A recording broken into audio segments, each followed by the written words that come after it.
मुझे जो सही लगता है मैं करता हूं, वो चाहे भगवान के खिलाफ हो, समाज के खिलाफ हो, पुलिस, कानून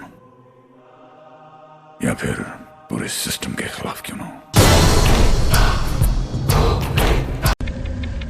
जो मैं बोलता हूं वो मैं करता हूं।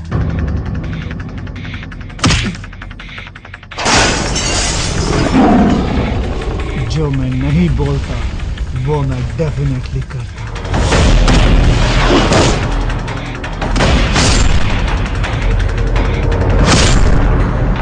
अपन का फटका 440 का झटका।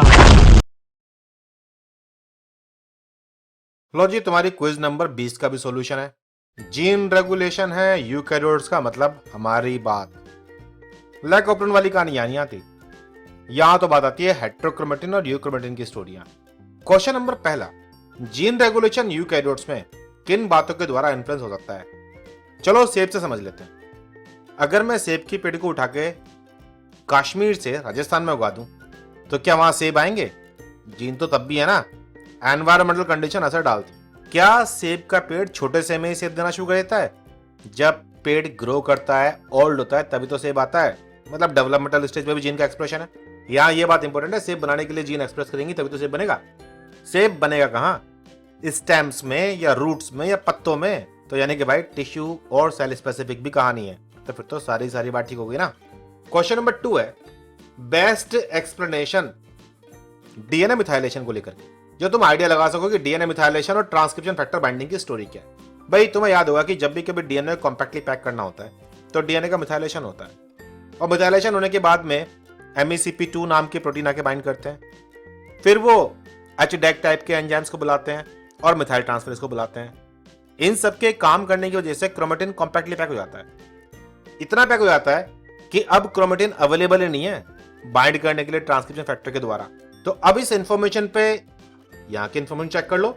Methyl CpG binding protein compete करते हैं ट्रांसक्रिप्शन फैक्टर्स के लिए। नहीं यार, उन्हें ट्रांसक्रिप्शन फैक्टर से मतलब नहीं है। इन्हें तो मतलब है कि साइटोसिन पे मिथाइलेशन कहाँ लगा हुआ है, जहां भी लगा हुआ है वहां जगह चिपक जाएंगे, और उससे मतलब नहीं कि वहां ट्रांसक्रिप्शन फैक्टर ऑलरेडी है या नहीं है। Methylation of CpG island modify the shape of the transcription factor. यार डीएनए पे मिथाइलेशन कर रहे हो और सीधा तुम ट्रांसक्रिप्शन फैक्टर की शेप चेंज कर रहे हो। मतलब ये तो कहानी ऐसे होगी कि जैसे तुम्हारे पड़ोसी ने आइसक्रीम खाई और टेस्ट तुम्हें आ गया। Methylation of CpG island modify the shape of the chromatin to which the transcription factors normally bind. हाँ, यहाँ साइंस बन रही है कि डीएनए का मिथाइलेशन होगा, प्रोटीन आके बाइंड करेंगे, वो क्रोमेटिन को और मॉडिफाई करेंगे और बेचारा जो यूक्रोमेटिन था वो हेट्रोक्रोमेटिन में कन्वर्ट हो जाएगा। तो ये तो ठीक है। मिथाइलेशन डाइमराइज प्रिवेंट करेगा डीएनए बाइंडिंग प्रोटीन की।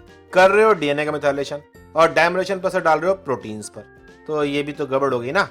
तो भाई ऑप्शन नंबर 3 है जो बेस्ट है। क्वेश्चन नंबर 3 की बात कर रहे हैं, इनमें से कौन सा statement regulation of gene expression in eukaryotes के लिए इनकरेक्ट है? इस क्वेश्चन में गड़बड़ भी है, ध्यान देना जरा। क्रोमेटिन जब क्लोज कन्फर्मेशन में होता है, मतलब जब वो हेट्रोक्रोमेटिन की फॉर्म में, is more easily transcribed than chromatin in the open conformation. बताना जरा, ट्रांसक्रिप्शन करने के लिए यूक्रोमेटिन चाहिए या हेट्रो?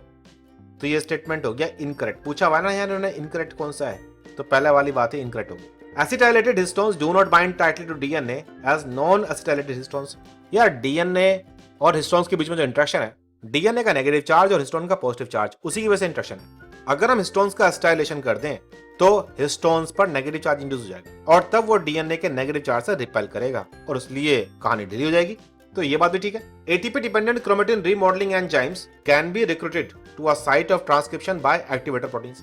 जब भी कहीं पर हेट्रोक्रोमेटिन को यूक्रोमेटिन में कन्वर्ट होना होता है तो कुछ ट्रांसक्रिप्शन फैक्टर आके बाइंड करते हैं। फिर वो ऐसे एंजाइम्स को बुलाते हैं जो क्रोमेटिन को रीमॉडलिंग कर सके, जैसे कि मॉलिक्यूलर चैपरोन एटीपी खाने वाले, जो हिस्टोन्स की कन्फर्मेशन चेंज कर सकते हैं, उन्हें हटा सकते हैं, न्यूक्लियोसोम को ढीला कर सकते हैं। तो ये बात भी ठीक है। DNA methylation help in over expression of gene.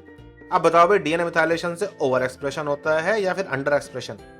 तो ये स्टेटमेंट भी गलत है। तो इस क्वेश्चन में ये दिक्कत थी। ऑप्शन नंबर 1 भी इनकरेक्ट है और ऑप्शन नंबर 2 भी इनकरेक्ट है। तो ये दोनों ही इसके करेक्ट आंसर है। अगेन वही बात यार, गलतियां तो हो ही जाती हैं, तुमसे भी और हमसे भी, बट ये गलतियां पकड़नी भी सीखो। अगर तुम्हें मालूम था कि ये दोनों ऑप्शन करेक्ट थे इस क्वेश्चन के आंसर के लिए, मतलब दोनों स्टेटमेंट इनकरेक्ट है, तो इस क्वेश्चन के लिए सही आंसर हो गए, तो भाई तुम्हारे लिए तालियां, गुड। अगर नहीं मालूम था तो पकड़ने की आड़ डालो। जब नॉलेज बढ़ती है तो ये लाइनें पकड़ में आ जाती है। क्वेश्चन नंबर 4 है, इनमें से कौन सा स्टेटमेंट आरएनए इंटरफेरेंस के बारे में इनकरेक्ट है? आरएनए इंटरफेरेंस में था कि भाई कोई छोटा सा आरएनए का मॉलिक्यूल आएगा और मैसेंजर आरएनए को ट्रांसलेट नहीं होने देगा। तो पहला स्टेटमेंट कह रहा है mostly RNA interference is an example of genetic regulation at the level of transcription. क्या ट्रांसक्रिप्शन के लेवल पे रेगुलेशन नहीं होता, रेगुलेशन है ट्रांसलेशन के लेवल पे। या तो ट्रांसलेशन नहीं होगा या आरएनए डिग्रेड हो जाएगा। तो ये ऑप्शन नंबर 1 जो है वो इनकरेक्ट है। Option number 2, precursor mi RNA form a hairpin loop are then hydrolysed by Dicer. ये हम लोगों ने देखा था कि माई आरएनए केस में अंदर से एक हेयरपिन लूप वाला डबल स्टैंडर्ड आरएनए मॉलिक्यूल बनता था और फिर प्रोसेसिंग होती थी डाइसर नाम के एंजाइम से। ये करेक्ट है। MiRNA associated with cellular proteins then bind to target sequence in messenger RNA. अब जब माई आरएनए सेल के प्रोटीन से जुड़ गया है, याद होगा आर्गोनेट वगैरह, फिर उसके बाद वो टारगेट सीक्वेंस से बाइंड करता है जो मैसेंजर आरएनए के अंदर अवेलेबल है। जो भी मैसेंजर आरएनए है उसके साथ वो हाइब्रिडाइज करेगा रिस्क कॉम्प्लेक्स के रूप में या रिट्स कॉम्प्लेक्स के रूप में। ये भी ठीक है। In plants risk target a messenger RNA degradation. Risk complex कई बार टारगेट मैसेंजर आरएनए का ट्रांसलेशन रोक देता है तो कई बार उनको डिग्रेड भी करा देता है। तो बात तो ये भी ठीक है। तो ये है तुम्हारा जो पहला वाला ऑप्शन है correct. Question number 5, which of the following is या are associated with inactivation of eukaryotic gene. भाई कौन कौन सी चीजें ऐसी हैं जो क्रोमोसोम को कॉम्पैक्टली पैक कर सकती हैं, और जो कॉम्पैक्टली पैक करेंगी बड़ो वैसे कि वही जीन एक्सप्रेशन को इनएक्टिवेट करेंगी। डीएस्टाइलेशन ऑफ हिस्टोन, हमने पढ़ा था कि हिस्टोन्स का एस्टाइलेशन, मिथाइलेशन और फॉस्फोराइलेशन हो सकता है। एसिटाइलेशन करोगे तो हिस्टोन क्रोमेटिन से कॉम्पैक्टली पैक नहीं कर पाता, तो डीएस्टाइलेस करोगे तो भाई कॉम्पैक्टली पैक करेगा और इनएक्टिवेट करेगा जीन को। Methylation of base in gene to be deactivated, हाँ हमने साइटोसिन का मिथाइलेशन देखा है और ये क्रोमोसोम को सप्रेस कर देता है। क्रोमेटिन का रीमॉडलिंग, ये भी काम कर सकता है कॉम्पैक्टली पैक करने में या लूज करने में। All of the above can inactivate eukaryotic gene expression. हो गई बात सही। Question number 6, one of the large group, लगभग 8000 के आसपास ह्यूमंस में, of RNA longer than 200 nucleotides and not coding for protein. लंबे आरएनए की बात कर रहे हैं, 200 न्यूक्लियोटाइड या से ज्यादा, प्रोटीन नहीं बनाते, इनको एलएनसी आरएनए कहते हैं। तो तुम्हें याद होगा एलएनसी के लिए हमने डायग्राम देखा था। बहुत तरह काम करता है, लेकिन जितने भी काम है सभी काम में मोस्टली ट्रांसक्रिप्शन को सप्रेस करने का काम करता है। कोई इक्का दुक्का फंक्शन है इसका जहां पे जीन को ऑन करता है, अदरवाइज क्रोमेटिन को कॉम्पैक्टली पैक करवाने में भी ये हेल्प करता है। LNC RNA is unknown but individual LNC R known to play important role in the cell. Function of this type of RNA is, activate करते हैं क्या ये हेटेरोक्रोमेटिन को यूक्रोमेटिन में। इनका काम है डीएनए से बाइंड करके उनको कॉम्पैक्टली पैक करना ज्यादातर जगह, तो एक्टिवेशन नहीं करते। Suppression of gene expression by converting heterochromatin to euchromatin, suppression तो ठीक है बट क्या हेटेरोक्रोमेटिन को यूक्रोमेटिन में कन्वर्ट करके सप्रेशन होगा? यूक्रोमेटिन वाली फॉर्म में तो एक्टिवेशन होता है, इसलिए गलत हो गया। Suppression of gene expression by converting euchromatin to heterochromatin, ये लाइन ठीक है। जब भी कभी एग्जाम में इस तरह के ऑप्शन आए जिनमें लाइन सेम हो और टर्म आगे पीछे कर रखी हो, तो पहली बात हाई प्रोबेबिलिटी है कि आंसर इन्हीं में से कोई सा। बस तुम्हें टर्म्स पे ध्यान देना, जो टर्म्स आगे पीछे शफल किए उनके मतलब तुम्हें पता होना चाहिए। तो आंसर है थर्ड। क्वेश्चन नंबर 7, छोटा सा 21 से 26 मिनट लंबा यूकैरियोटिक आरएनए जो कि produced by processing of specialized RNA transcript coded in the genome, genome से बन के आ रहा है, एंड रेगुलेट जीन एक्सप्रेशन, मतलब हम माई आरएनए की बात कर रहे हैं। दो base pairing with messenger RNA, depending on the extent of base pairing this can lead to block in its translation. अब हम लोग जीनोम एनकोडेड रेगुलेटरी आरएनए की बात कर रहे हैं, तो भाई छूटते ही माइक्रो आरएनए और साई आरएनए ये दोनों ही ट्रांसलेशन को रेगुलेट कर सकते हैं, बट माइक्रो आरएनए हमारे जीनोम के द्वारा कोड होता है, साई आरएनए हमारे जीनोम के द्वारा कोड नहीं होता। या तो हम बाहर से इसको इंजेक्ट कर सकते हैं सेल के अंदर एक्सपेरिमेंट के रूप में, आरएनए इंटरफेरेंस में जैसे हम करते हैं जीन साइलेंस करने के लिए, या फिर ऐसा भी होता है कई बार कोई वायरस वगैरह आया तो उसी के आरएनए को काट करके साई आरएनए बनाया जाता है। एलएनसी आरएनए अभी थोड़ी देर पहले हमने देखा कई जगह ये स्ट्रक्चर रोल प्ले करता है क्रोमोसोम को कॉम्पैक्टली पैक करने में, यहां तक कि सेंट्रोमियर में भी। तो SH RNA short hairpin RNA है जिन्हें हम आर्टिफिशियली बनाते हैं और सेल के अंदर डालते हैं।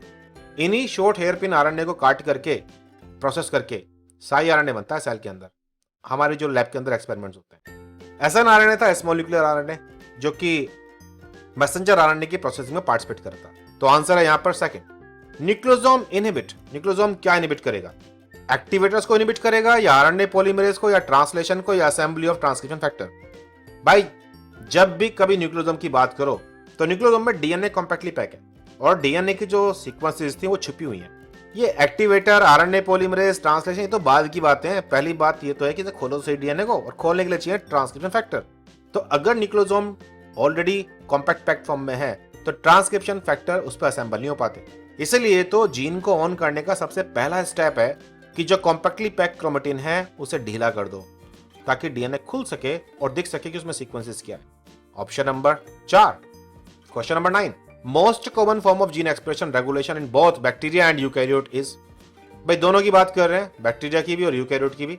सबसे कॉमनली जीन रेगुलेशन हमें क्या दिखने वाला है? ट्रांसलेशन के लेवल पर, ट्रांसक्रिप्शन के लेवल पर, पोस्ट ट्रांसक्रिप्शन और पोस्ट ट्रांसलेशन, हर तरह का होता है। लेकिन यूकैरियोट और प्रोकैरियोट दोनों में ही प्रमोटर से जो जीन ऑन करते हैं हम लोग, वो कहानी बड़ी इंपॉर्टेंट है। जहां एक तरफ हमारे यहाँ हेट्रोक्रोमेटिन न्यूक्रोमेटिन की स्टोरी है शुरुआत में, तो बैक्टीरिया के अंदर रिप्रेसर और एक्टिवेटर प्रोटीन थे जो डीएनए से बाइंड करते हैं और जीन को ऑन करते हैं। तो जो सबसे ज्यादा रेगुलेशन देखने को मिलता है दोनों में कॉमनली, वो है नंबर 2। ट्रांसलेशन रेगुलेशन मैंने देखा हुआ है कई जगह पर राइबो स्विच के रूप में बैक्टीरिया के अंदर, तो हमारे केस में भी होता है। Post transcription and post translation control, ये प्रोटीन की फंक्शनिंग के लिए है या प्रोटीन के मॉडिफिकेशन के लिए, ये जीन एक्सप्रेशन के लिए नहीं है। जीन एक्सप्रेशन का मतलब है कि डीएनए से आरएनए बनना और आरएनए से प्रोटीन बनना, इसको हम लोग बोलते हैं जीन एक्सप्रेशन। तो आंसर नंबर 2। क्वेश्चन नंबर 10 है यूकैरियोट्स के अंदर, मैनी जीन्स में have to interact with each other requiring more interacting element that can fit around a single promoter. मतलब यहाँ बहुत सारे प्रोटीन्स को या जीन्स को आपस में इंटरेक्ट करना पड़ता है, और कई बार जो एलिमेंट यहाँ इन्वॉल्व होते हैं एक ही सिंगल प्रमोटर में, वो इतने सारे हैं कि वो एक जगह असेंबल भी नहीं हो सकते। तो इस फिजिकल लिमिटेशन को ओवरकम कैसे किया जाता है? तो मैं आता है जब भी हम लोग क्रोमेटिन का डायग्राम बनाते हैं तो हमें ये डायग्राम कहीं ना कहीं लेके आते हैं, जिस डायग्राम में प्रमोटर पर कुछ प्रोटीन चिपके हुए हैं और कहीं दूर डीएनए की सीक्वेंस से प्रोटीन चिपके हुए हैं, फिर वो आपस में इंटरेक्ट करा रहे हैं। ये जो लूप बनाने वाली कहानी थी, हिंट भी दे रखा है, लूप फॉर्मेशन, इसकी बात कर रहे हैं। Alternating promoter and operator, placing promoter on both side of each gene, the use of very long promoter, distant site in chromosome controlling transcription of genes. ये था इस फिजिकल लिमिटेशन से बचने का रास्ता, कि जितने भी प्रोटीन को डीएनए पर बाइंड करना है उन सबकी बाइंडिंग साइट बिल्कुल अगल बगल में नहीं है, दूर दूर कर दी गई है। तो बहुत सारे प्रोटीन चिपक सकते हैं डीएनए के ऊपर और फिर वो प्रोटीन आपस में इंटरेक्ट कर सकते हैं। इसीलिए इन जगह पर डीएनए प्रोटीन इंटरेक्शन देखने को मिलता है, जैसे कि यहाँ पर है, यहाँ पर है, यहाँ पर है, और मुझे साथ में प्रोटीन इंटरेक्शन भी देखने को मिलता है, जैसे कि इनके बीच में। इन दो तरह के इंटरेक्शन की वजह से ही प्रोटीन डीएनए के काफी सारे रीजन से बाइंड करते हैं, जैसे कि एनहांसर्स हो गए, एक्टिवेटर सीक्वेंसेस हो गई, प्रमोटर हो गई, ऑपरेटर हो गई, और फिर ये प्रोटीन सब आपस में बाइंड करते हैं और ये लूप बनाते हैं। इंडियड इसी लूप बनने की वजह से आरएनए पॉलीमरेज पहचान नहीं पाता है और स्ट्रेस भी डेवलप हो जाता है, जिससे दोनों डीएनए के स्ट्रैंड खोल सके, है ना मजेदार बात। आई होप इस क्विज में भी तुम्हारी काफी सारी इंफॉर्मेशन और बड़ी होगी, और जो तुम करके आए हो गलतियां अपनी, उनको सुधारा भी हो। कभी अपनी गलतियां करके डिप्रेस मत हो यार, अच्छा है यहाँ गलतियां करना, यहाँ गलती करोगे सीखोगे। ये क्विज जो है ये इसलिए नहीं है कि तुमने लेक्चर बढ़िया कर लिया या नहीं कर लिया, ये तो प्रैक्टिस है कि लेक्चर में से इंफॉर्मेशन कैसे कैसे आ सकती है, सीखने का पार्ट है। ये इम्तिहान नहीं है तुम्हारा, ये तुम्हारी लर्निंग प्रोसेस है। तो अपने आंसरों को लेकर के डिप्रेस नहीं होना है, ये लर्न करने का पार्ट है। अपनी गलतियां देखनी है, सुधारना है, और बात तो हमें एग्जाम की करनी है। तो अपना मोरल बिल्कुल डाउन नहीं करना, चीता बन के रहो, शेर बन के सीखो और आगे बढ़ो। अभी तो फिलहाल मजे करो, बाय बाय। 100 साल जिंदा रहने के लिए 100 साल की उम्र जरूरी नहीं, सिर्फ एक दिन में ऐसा काम करो जिससे 100 साल तक दुनिया तुम्हें याद रखे।